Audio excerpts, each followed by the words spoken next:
Modern physics operates on an unstable double meaning of the word vacuum.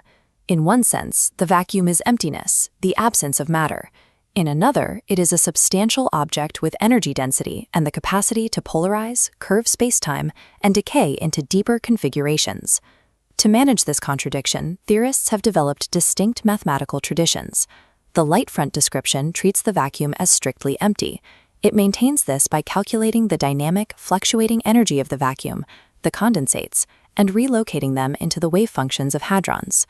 The false vacuum tradition takes a different approach.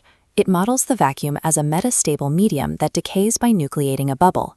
This bubble is defined by a sharp wall, an interface where the order parameter of the vacuum jumps across a zero-thickness boundary. The instant form tradition treats condensate energy as an inherent property of empty space. By attributing this energy to a void, it predicts a vacuum energy 10 to the 45 times larger than the observed cosmological constant. The unobserved bubble walls of the Coleman tradition and the massive cosmological constant discrepancy of the instant form tradition both stem from a single structural issue: the attempt to mathematically reconcile a substantial energetic medium with the concept of absolute emptiness. Boris Kriger proposes a structural resolution to these anomalies. His thesis begins with a single identification: the quantum vacuum, which carries condensates, and the spacetime continuum, which carries gravitational curvature, are the same object. This framework imposes three constraints on the interaction between the standard model and general relativity. First, the vacuum and the continuum must be defined as identical to avoid violating energy conservation. Second, absolute emptiness is a non-realizable limit that cannot border physical reality. Third, because the continuum is a connected medium, any change of state within it must manifest as a continuous gradient, precluding the existence of sharp vacuum walls. Kriger argues that the current inconsistencies in cosmological models rely on the concept of a literal void, a premise he challenges through a series of deductive proofs. The identification of the vacuum and spacetime follows a formal thought experiment. Suppose the quantum vacuum and the spacetime continuum are two distinct, co-located media, and that each carries its own energy. If they are independent and do not interact, they exist at the same coordinate points while maintaining two separate energy ledgers. Any change in the vacuum's energy would be unaccounted for in the spacetime ledger, violating the principle of a single conserved energy. Introducing a channel of transfer to fix this conservation failure, allowing the two media to exchange energy, results in a dynamic coupling. They are no longer independent objects. The second proof relies on the universality of gravity. Under the equivalence principle, gravity couples to the total stress energy tensor, T mu nu. Every form of energy sources curvature. If the vacuum carries energy, that energy must enter this tensor and source curvature in the continuum.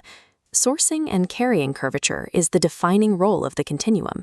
An energetic medium whose energy necessarily curves spacetime is the continuum itself. We define the empty state mathematically as the total absence of any medium, a condition where nothing can be disturbed or curved. We define a physical boundary operationally as a locus where a distinction between two states is registered. This requires a physical structure, such as a field gradient, a surface current, or an order parameter. For an empty state to border the physical continuum, a boundary must mark the edge of that emptiness. To register that edge, the boundary itself requires a physical structure. Since structure requires a medium, any boundary claiming to border emptiness is inherently composed of medium. Defining the physical edge of nothingness places a medium at that exact location, contradicting the presence of emptiness.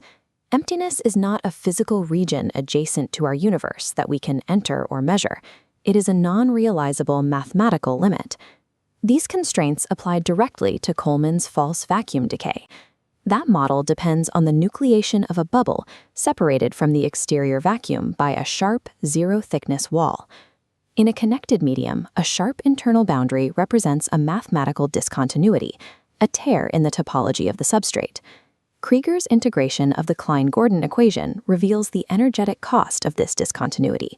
Total energy reaches a minimum at a finite intrinsic width. The gradient energy scales inversely with thickness. As width approaches zero, energy diverges toward infinity. Under dynamic field equations, a self-restoring medium immediately relaxes any forced sharp wall into a continuous gradient. The medium selects a finite width based on its own intrinsic scale. The bubble decay model describes a configuration the universe dynamically forbids. Physical phase transitions manifest as continuous gradients. The density dependence of the chiral condensate provides an empirical anchor for these proofs. The pion-nucleon sigma term measures exactly how the structure of the strong vacuum responds to matter density. It is a derivative of vacuum structure. This graph charts the in-medium chiral condensate ratio against baryon density. The lines represent leading determinations of the sigma term. As baryon density increases, the condensate decreases smoothly and linearly. The transition is a continuous gradient, not a jump. There is no density threshold where a phase transition wall appears. Despite decades of observation, no nucleated interface between vacua has ever been detected in a laboratory or astrophysical setting. The evidential balance supports Kriger's conclusion. Nature constructs continuous gradients, providing a measured instance of the admissible alternative to vacuum bubble walls. Applying Kriger's identification to historical traditions clarifies where the anomalies originate. The light front tradition chooses a foliation where the vacuum carries no particle content, but the emptiness of that coordinate surface is a feature of the description, not the medium. The bubble tradition accurately calculates the mathematics of barrier penetration, but its results are conditional on a sharp wall that a connected medium cannot support. The 10 to the 45 cosmological constant discrepancy arises from attributing energy to a void. By treating vacuum energy as a separate tenant, the instant form tradition counts that energy twice. Kriger's global sequestering model locks the vacuum's stress energy to the matter sector. In the trace of the Einstein equation, the constant vacuum term cancels out. This leaves a finite effective cosmological constant. When the vacuum and continuum are treated as one, the medium's energy is the geometry source, naturally resulting in a single ledger accounting. This structural identification allows the discrepancies found in historical traditions to find a resolution within a single accounting of energy. In this framework, the universe consists of a single, connected, energetic substrate. What we call empty space is this substrate in its undisturbed state. The quantum vacuum and the spacetime continuum are two descriptions of one entity. Within this substrate, mass is relational, closure exists without leakage, and states change via continuous deformation. The physics of gravitation and confinement suggest that literal nothingness is a state that admits no realization in mutual interaction with being. The physical world is an unbroken continuum. Its internal boundaries are gradients, never walls.